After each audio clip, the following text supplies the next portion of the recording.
மும்பையில் ஒரு குடியிருப்பில் அதிதி என்ற பெண் அதிகாலையில் கண்ணாடி முன் நின்று தன் தலையை வாரி கொண்டிருந்தாள். அந்த முகம் அவ்வளவு அப்பாவித்தனம் நிறைந்தது. கண்களில் ஒரு எளிமை, கவலையற்ற ஒரு அழகான புன்னகை. அவள் வழக்கம்போல் கல்லூரிக்கு செல்ல தயாராகி கொண்டிருந்தாள். அவளுடைய தாய் சுமித்ரா சமையலறையில் டீ போட்டுக்கொண்டே, அதிதி மகளே, சீக்கிரம் கிளம்பு, நேரமாகிவிடும் என்று குரல் கொடுத்து கொண்டிருந்தார். அதிதி புன்னகையுடன், இதோ அம்மா, 2 நிமிடம் என்று பதிலளித்தாள். ஆனால் திடீரென்று அவளுக்கு லேசாக தலை சுற்றல் ஏற்பட்டது. அவள் சுவரை பிடித்து கொண்டாள். சில நொடிகள் அப்படியே நின்றவள் மெதுவாக கட்டிலில் அமர்ந்தாள். வெயில் அல்லது பலவீனம் காரணமாக இப்படி இருக்கலாம் என்று சுமித்ரா நினைத்தார். அவர் உடனே தண்ணீர் கொண்டு வந்து, ஒருவேளை சரியாக சாப்பிடாததால் இப்படி இருக்கலாம், முதலில் ஏதாவது சாப்பிடு என்றார். அதிதி தலையசைத்தாள். ஆனால் அடுத்த கணமே அவளுக்கு கடுமையாக வாந்தி ஏற்பட்டது. சுமித்ரா பதறி போய் அவளை தாங்கி பிடித்து அமர வைத்தார். சிறிது நேரம் கழித்து நிலைமை சீரானதும் ஏதோ வயிற்று உபாதையாக இருக்கும் என்று அவர் நினைத்தார். ஆனால் அன்றிலிருந்து அதிதியின் உடல்நிலை அடிக்கடி மோசமடைய தொடங்கியது. 2 நாட்கள் சுமித்ரா வீட்டு வைத்தியம் செய்து பார்த்தார். ஆனால் 3வது நாளும் வாந்தி நிற்காததால் அவளை அருகில் உள்ள ஒரு பெரிய மருத்துவமனைக்கு அழைத்து சென்றார். மருத்துவமனையின் கூட்டம், மருத்துவர்களின் குரல்கள் மற்றும் இயந்திரங்களின் சத்தம் அந்த சூழலையே கணக்க செய்தது. மருத்துவர் முதலில் பொதுவான பரிசோதனைகளை செய்துவிட்டு சில இரத்த பரிசோதனைகளை எழுதி கொடுத்தார். சுமித்ராவுக்கு அது ஏதோ வாயு தொல்லை அல்லது தொற்று என்றுதான் தோன்றியது. ஆனால் ரிப்போர்ட் வந்ததும் மருத்துவரின் முகம் தீவிரமானது. நாங்கள் இன்னும் சில பரிசோதனைகளை செய்ய வேண்டும் என்று மருத்துவர் மெதுவான குரலில் கூறினார். இதை கேட்டதும் சுமித்ராவின் இதயம் படபடவென துடித்தது. அடுத்த 2 நாட்கள் மருத்துவமனைக்கே அலைந்து கொண்டிருந்தனர். ஒவ்வொரு பரிசோதனையின் போதும் சுமித்ராவின் மனதில் பயம் அதிகரித்து கொண்டே இருந்தது. இறுதியில் மருத்துவர் அவர்களை தனது அறைக்கு அழைத்த அந்த நாள் வந்தது. மருத்துவர் சில நொடிகள் மௌனமாக அமர்ந்திருந்தார். பின் மெதுவாக, நாங்கள் வருந்துகிறோம், உங்கள் மகளுக்கு வயிற்று புற்றுநோய் உள்ளது, அதுவும் இது கடைசி கட்டத்தில் இருக்கிறது என்றார். இதை கேட்டதும் சுமித்ராவின் கைகள் நடுங்கின. அவர் கண்களுக்கு முன்னால் இருள் சூழ்ந்தது. எவ்வளவு காலம்?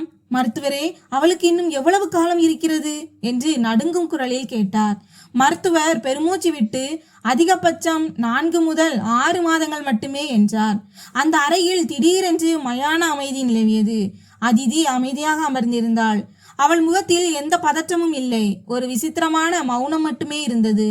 ஒருவேளை இதெல்லாம் உண்மைதானா அல்லது ஏதோ ஒரு கெட்ட கனவா என்று அவளுக்கு புரியவில்லை போல. சுமித்ராவின் கண்களிலிருந்து கண்ணீர் வழிந்தோடியது. அவர் தன் மகளின் கைகளை பிடித்து கொண்டார். அவர் ஏதோ சொல்ல விரும்பினார். ஆனால் வார்த்தைகள் தொண்டையிலேயே அடைத்து கொண்டன. வீடு திரும்பும் வழியில் இருவருமே முற்றிலும் அமைதியாக இருந்தனர். மும்பையின் நெரிசலான சாலைகள், வாகனங்களின் சத்தம், மக்களின் ஓட்டம் என எல்லாம் எப்போதும் போலவே இருந்தது. ஆனால் அவர்களுக்கு மட்டும் ஒட்டுமொத்த உலகமே மாறிவிட்டு இருந்தது. வீடு திரும்பியதும் சுமித்ரா அதிதியை தன்னோடு அணைத்து கொண்டு கதறி அழத் தொடங்கினார். அதிதி மெதுவாக, அம்மா, ஏன் அழுகிறீர்கள் என்று கேட்டாள். சுமித்ரா கண்ணீரை துடைத்து கொண்டு தன்னை தேய்ச்சி கொள்ள முயன்றார். தன் மகள் தனது கடைசி நாட்களில் தன்னை உடைந்து போனவளாக பார்ப்பதை அவர் விரும்பவில்லை. அவர் புன்னகைக்க முயன்று, ஒன்றுமில்லை மகளே, சற்று பயமாக இருந்தது, அவ்வளவுதான் என்றார். அன்று இரவு இருவரும் வெகுநேரம் அமைதியாக அமர்ந்திருந்தனர்.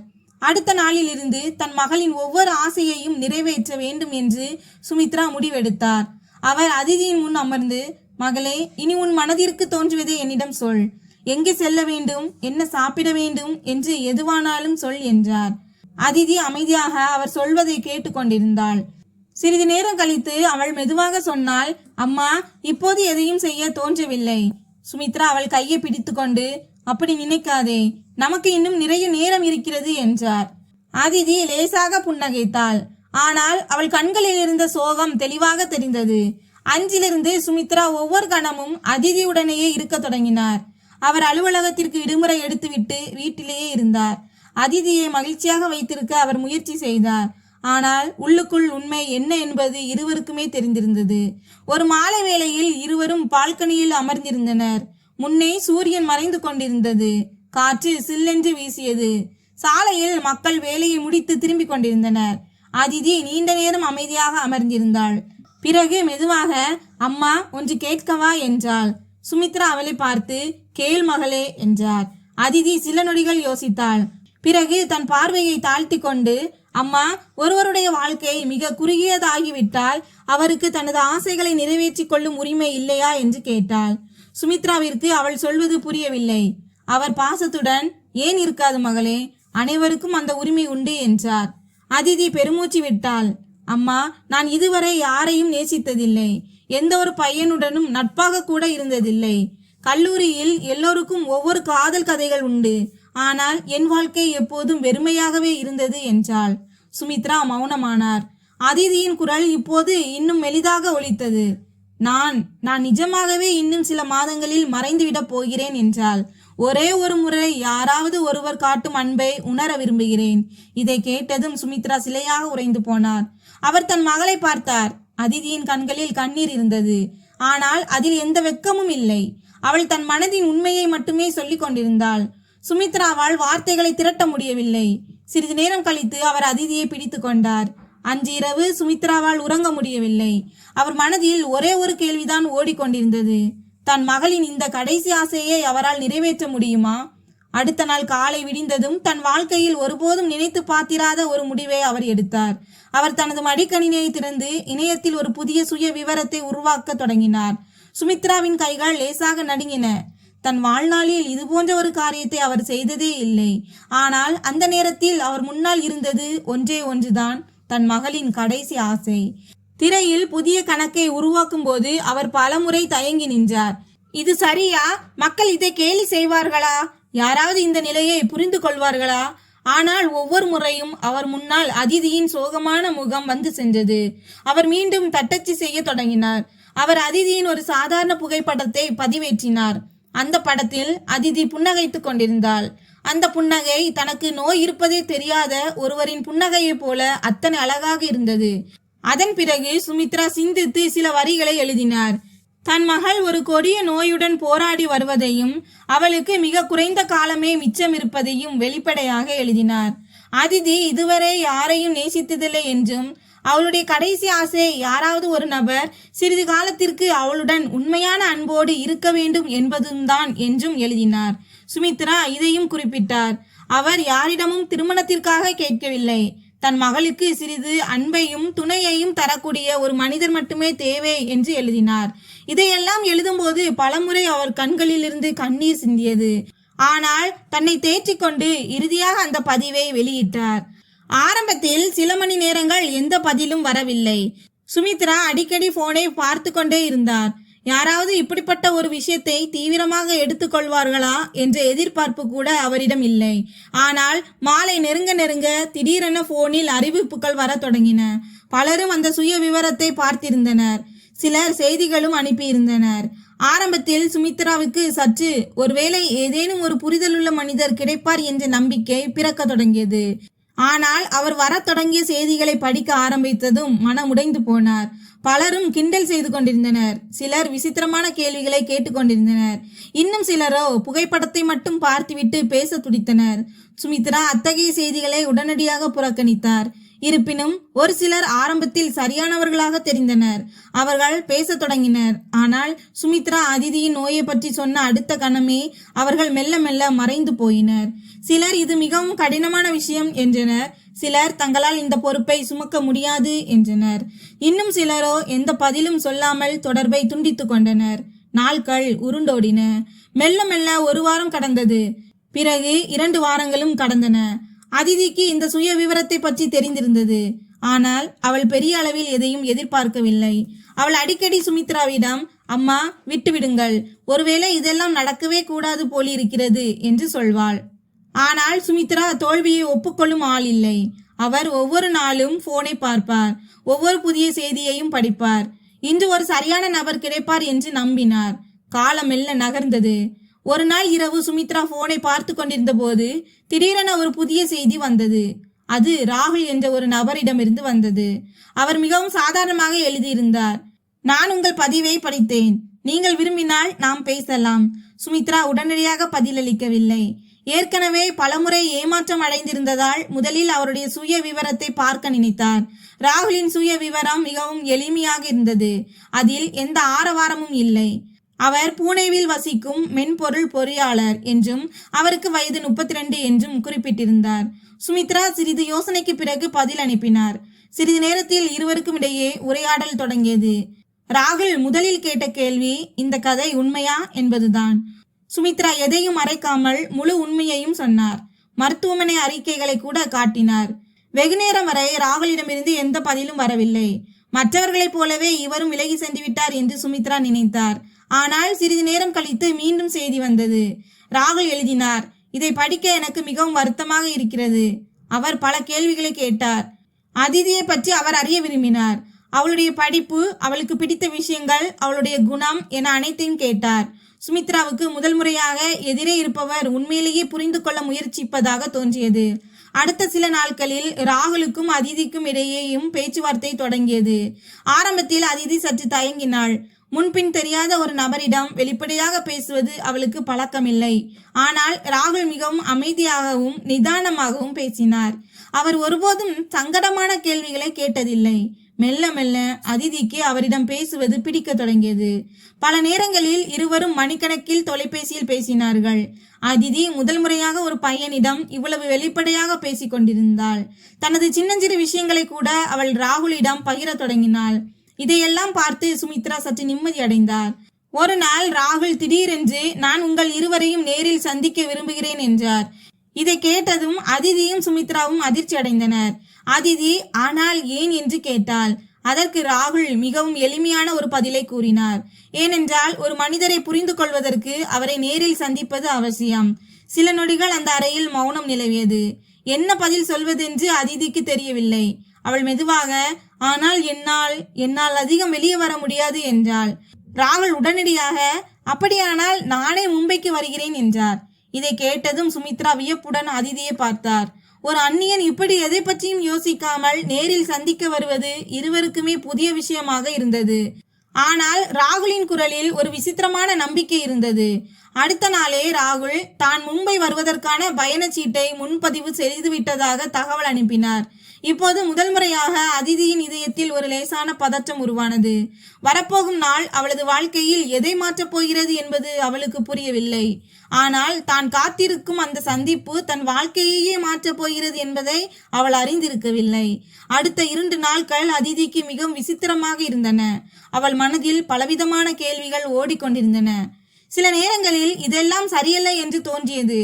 சில நேரங்களில் உண்மையிலேயே தன்னை புரிந்து கொள்ளும் ஒரு மனிதர் கிடைப்பார் என்ற நம்பிக்கை பிறந்தது. சுமித்ராவும் உள்ளுக்குள் பதற்றமாகவே இருந்தார். அவர் வாழ்க்கையில் பல ஏற்றத்தாழ்வுகளை கண்டவர். விவாகரத்திற்கு பிறகு அவர் தனது மகளை தனியாகவே வளர்த்தார். அதனால் அவர் ஒரு அந்நியரை எளிதில் நம்புவதற்கு பயந்தார். ஆனால் ராகுலின் பேச்சில் எந்த போலித்தனத்தையும் அவர் உணரவில்லை. அந்த ஒரே காரணத்திற்காகவே அவர் சந்திக்க சம்மதித்தார். சனிக்கிழமை காலை மும்பை வந்து விடுவேன் என்று ராகுல் சொல்லியிருந்தார். அன்று காலையிலிருந்தே அதிதி சற்று பதற்றமாக இருந்தாள். அவள் அடிக்கடி கடிகாரத்தை பார்த்து கொண்டிருந்தாள். தான் மகிழ்ச்சியாக இருக்கிறாளா அல்லது பயப்படுகிறாளா என்பது அவளுக்கே புரியவில்லை. காலை 10 மணி அளவில் ராகுலிடமிருந்து செய்தி வந்தது. நான் விமான நிலையம் வந்துவிட்டேன். சுமித்ரா செய்தியை படித்துவிட்டு அதிதியை பார்த்து அவர் உண்மையாகவே வந்துவிட்டார் என்றார். சிறிது நேரம் கழித்து ராகுல் ஒரு டாக்ஸியில் அவர்கள் வீட்டிற்கு அருகில் வந்து சேர்ந்தான். அவன் ஒரு சாதாரண ஜீன்ஸ் மற்றும் வெளிர் நீல நிற சட்டையை அணிந்திருந்தான். முகத்தில் ஒரு மெல்லிய புன்னகை, கண்களில் ஒரு அமைதியான பாவம். சுமித்ரா கதவை திறந்தபோது ராகுல் மிகுந்த மரியாதையுடன் வணக்கம் சொன்னான். அவனது எளிமையை கண்ட சுமித்ராவுக்கு சற்று நிம்மதி ஏற்பட்டது. அறையின் உள்ளே அதிதி நின்று கொண்டிருந்தாள். அவள் ஒரு மெல்லிய சுடிதார் அணிந்திருந்தாள். ராகுலை பார்த்ததும் அவள் சில நொடிகள் அமைதியாக நின்றாள். கடந்த சில நாட்களாக பேசிக் கொண்டிருந்த அந்த மனிதனை அவள் நேரில் சந்திப்பது இதுவே முதல் முறை. ராகுல் மெல்ல அவளை நோக்கி நகர்ந்து ஹாய் அதிதி என்றான். அதிதி ஒரு மெல்லிய புன்னகையுடன் ஹாய் என்று பதிலளித்தாள். அந்த நொடியில் அறையில் ஒரு விசித்திரமான மௌனம் நிலவியது. ஆனால் அந்த மௌனம் சங்கடமாக இல்லை. மாறாக இருவரும் ஒருவரை ஒருவர் புரிந்து கொள்ள முயற்சிப்பது போல இருந்தது. சிறிது நேரம் கழித்து மூவரும் அமர்ந்து பேச தொடங்கினர். ராகுல் மிகவும் கவனமாக அதிதி சொல்வதை கேட்டான். அவன் இடையில் சில மெல்லிய நகைச்சுவைகளையும் செய்தான். அது அந்த சூழலை சற்று இலகுவாக்கியது. ராகுல் தான் நினைத்தது போன்ற ஆள் இல்லை என்பதை அதிதி மெல்ல உணரத் தொடங்கினாள். அவனிடம் எந்த போலித்தனமும் இல்லை. மாலை வேளையில் ராகுல் சொன்னான், உனக்கு சம்மதம் என்றால் நாம் சிறிது நேரம் வெளியே சுற்றி பார்க்க செல்லலாம் என்றான். சுமித்ரா அதிதியை பார்த்தார். அதிதி மெதுவாக தலையசைத்தாள். மூவரும் வீட்டிலிருந்து வெளியே வந்தனர். மும்பை வீதிகளில் அதே அன்றாட கூட்டம் இருந்தது. வாகனங்களின் சத்தம், மக்களின் ஓட்டம் மற்றும் கடலில் இருந்து வரும் காற்று என எல்லாம் எப்போதும் போலவே இருந்தது. ராகுல் அவர்களை கடற்கரைக்கு அழைத்து சென்றான். கடற்கரையில் அமர்ந்து மூவரும் நீண்ட நேரம் பேசிக் கொண்டிருந்தனர். கடல் அலைகள் கரையில் மோதி கொண்டிருந்தன. மெல்லிய குளிர்ந்த காற்று வீசியது. அதிதி அந்த தருணத்தை மிகவும் ஆழமாக உணர்ந்தாள். பல நாட்களுக்கு பிறகு தன் மனதின் பாரம் சற்று குறைந்தது போன்ற உணர்வு அவளுக்கு ஏற்பட்டது.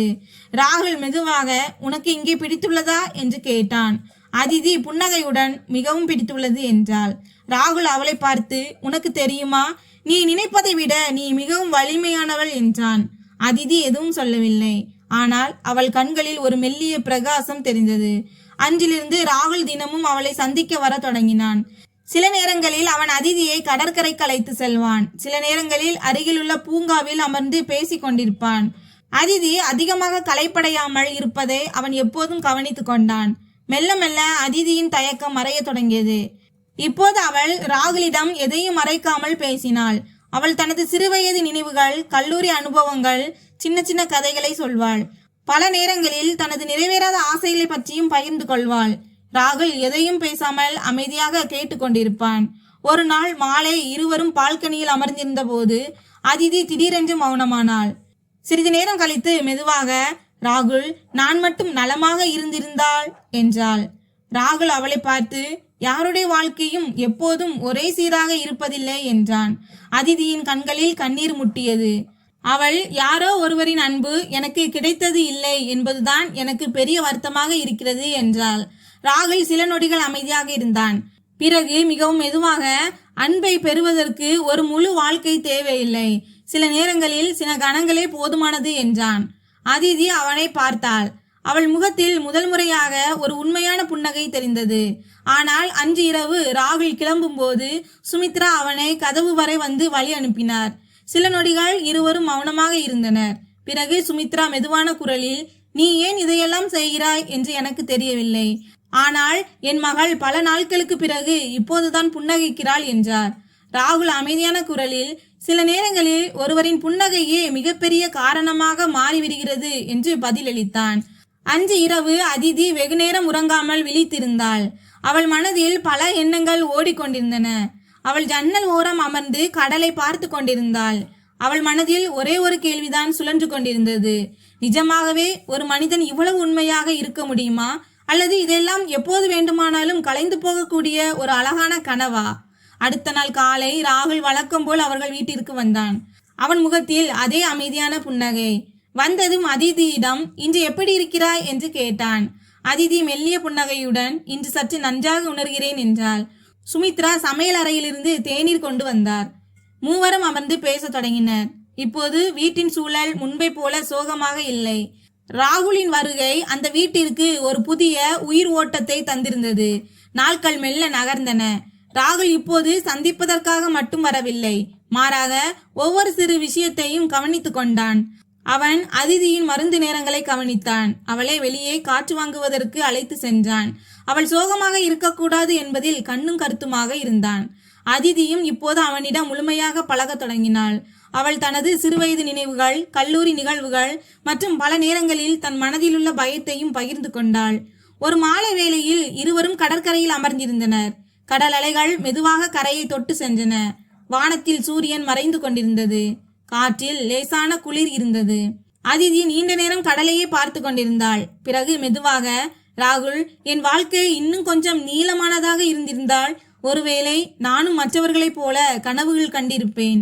ராகுல் அவளை பார்த்து, கனவுகள் காண்பதற்கு நீண்ட வாழ்க்கை தேவையில்லை என்றான். அதிதி லேசாக புன்னகைத்தாள். ஆனால் அவள் கண்கள் கலங்கியிருந்தன. சில நொடிகள் மௌனத்திற்கு பிறகு அவள் மிக மெதுவாக சொன்னாள், யாரோ ஒருவரின் உண்மையான அன்பை நான் ஒரு முறை கூட பார்த்ததில்லை என்பதுதான் எனக்கு பெரிய வருத்தமாக இருக்கிறது. அதிதி அவனது கண்களை பார்த்தாள். அவளது பார்வையில் முதல் முறையாக ஒரு நம்பிக்கை தெரிந்தது. சிறிது நேரம் கழித்து ராகுல் அவள் கைகளை பிடித்து கொண்டான். அவளது இதய துடிப்பு அதிகரித்தது. அவள் மெதுவான குரலில், ராகுல், எனக்கு பயமாக இருக்கிறது என்றாள். எதற்காக என்று ராகுல் கேட்டான். அதற்கு அதிதி, இதெல்லாம் திடீரென்று முடிந்துவிடுமோ என்று பயமாக இருக்கிறது என்று பதிலளித்தாள். ராகுல் மிகவும் அமைதியான குரலில், இப்போது நம்மிடம் இருக்கும் இந்த தருணங்கள் தான் மிகவும் விலை மதிப்பற்றவை. நாம் இந்த நாட்களில் அவற்றை முழுமையாக வாழ வேண்டும் என்றான். அஞ்சிலிருந்து அதிதியின் மனதில் இருந்த பயம் குறைய தொடங்கியது. சில நாட்களுக்கு பிறகு ஒரு இரவு இருவரும் பால்கனியில் அமர்ந்திருந்தனர். தென்றல் மெல்ல வீசிக்கொண்டிருந்தது. நகரத்தின் விளக்குகள் தொலைவில் மின்னின. அதிதி நீண்ட நேரம் அமைதியாக இருந்தாள். பிறகு ராகுலை பார்த்து மெதுவாக, ராகுல், நான் சொன்ன ஒரு விஷயம் உனக்கு நினைவிருக்கிறதா என்று கேட்டாள். அவள் எதை பற்றி பேசுகிறாள் என்று ராகுல் புரிந்து கொண்டான். அவன் தலையசைத்து, ஆம், எனக்கு நினைவிருக்கிறது என்றான். அதிதியின் கண்களில் கண்ணீர் வழிந்தது. அவள் சொன்னாள், என் வாழ்க்கை எவ்வளவு காலம் என்று எனக்கு தெரியாது. ஆனால் ஒரே ஒரு முறை உண்மையான அன்பு எனக்கு கிடைக்க வேண்டும் என்று ஆசைப்பட்டேன். ராகுல் சில நொடிகள் மௌனமாக இருந்தான். பிறகு அதிதியின் கைகளை பிடித்து மிகவும் மெதுவாக, உனக்கு எந்த குறையும் தெரியாமல் நான் பார்த்துக் கொள்வேன் என்றான். அன்று இரவுதான் முதல் முறையாக அதிதி தனது இதயத்தின் ஏதோ ஒரு வெற்றிடம் நிறைவு பெற்றதை உணர்ந்தாள். அவள் முகத்தில் ஒரு ஆழ்ந்த நிம்மதி தெரிந்தது. நாட்கள் உருண்டோடின. 1 மாதம் கடந்தது. பிறகு 2 மாதங்களும் கடந்தன. மருத்துவர்கள் கூட ஆச்சரியப்பட்டனர். ஏனென்றால் அதிதியின் உடல்நிலை அவர்கள் கணித்ததை போல வேகமாக மோசமடையவில்லை. ராகுல் ஒருபோதும் அவளை பிரியவில்லை. ஒவ்வொரு கணமும் அவளுக்கு துணையாக நின்றான். மெல்ல மெல்ல அவர்களுக்கு இடையிலான உறவு இன்னும் ஆழமானது. ஒரு நாள் ராகுல் சுமித்ராவிடம் தான் அதிதியை திருமணம் செய்து கொள்ள விரும்புவதாக கூறினான். சுமித்ராவின் கண்களில் கண்ணீர் பெருகியது. தன் மகளின் வாழ்க்கையில் இப்படி ஒரு திருப்பம் வரும் என்று அவர் கற்பனை கூட செய்து பார்த்ததில்லை. சில காலத்திற்கு பிறகு இருவரும் மிக எளிமையான முறையில் திருமணம் செய்து கொண்டனர். எந்த பெண்ணை சில மாதங்களே உயிர் வாழ்வாள் என்று மருத்துவர்கள் சொன்னார்களோ, அதே பெண் மருந்துகள் மற்றும் ராகுலின் அன்பான பராமரிப்பால் பல ஆண்டுகள் உயிர் வாழ்ந்தாள். வாழ்க்கை முன்னேறி சென்றது. இன்றும் அதிதி முழுமையாக குணமடையவில்லைதான். ஆனால் அவள் உயிர் வாழ்கிறாள், புன்னகைக்கிறாள். அவளுடன் அவளது கணவர் ராகுல் இருக்கிறார். அவளது தாய் சுமித்ரா இருக்கிறார். இப்போது அவர்களுக்கு ஒரு சிறிய பெண் குழந்தையும் இருக்கிறது. சில நேரங்களில் வாழ்க்கை நம்மை நம்பிக்கை முற்றிலும் அற்றுப்போகும் ஒரு இடத்தில் கொண்டு வந்து நிறுத்திவிடும். ஆனால் சில நேரங்களில் ஒரு உண்மையான மனிதன், ஒரு உண்மையான அன்பு நம் தலையெழுத்தையே மாற்றிவிடும். அதனால்தான் உண்மையான அன்பு மரணத்தை விடவும் பெரியது என்று சொல்லப்படுகிறது. நண்பர்களே, உண்மையான அன்பு என்பது மகிழ்ச்சியான நேரங்களில் மட்டும் கூட இருப்பது அல்ல. மாறாக கடினமான காலங்களிலும் ஒருவரின் கைகளை விடாமல் பற்றி கொண்டிருப்பதுதான் உண்மையான அன்பு என்பதை இந்த கதை நமக்கு கற்பிக்கிறது. எந்த ஒரு சுயநலமும் இன்றி ஒருவரின் அரைகுறை வாழ்க்கையை மகிழ்ச்சியால் நிரப்ப ஒரு மனிதன் முயற்சிக்கும் போதுதான் மனித நேயத்தின் மற்றும் அன்பின் உண்மையான வலிமை வெளிப்படுகிறது. இந்த கதை உங்களுக்கு பிடித்திருந்தால் வீடியோவை லைக் செய்யுங்கள், சேனலை சப்ஸ்கிரைப் செய்யுங்கள். நன்றி.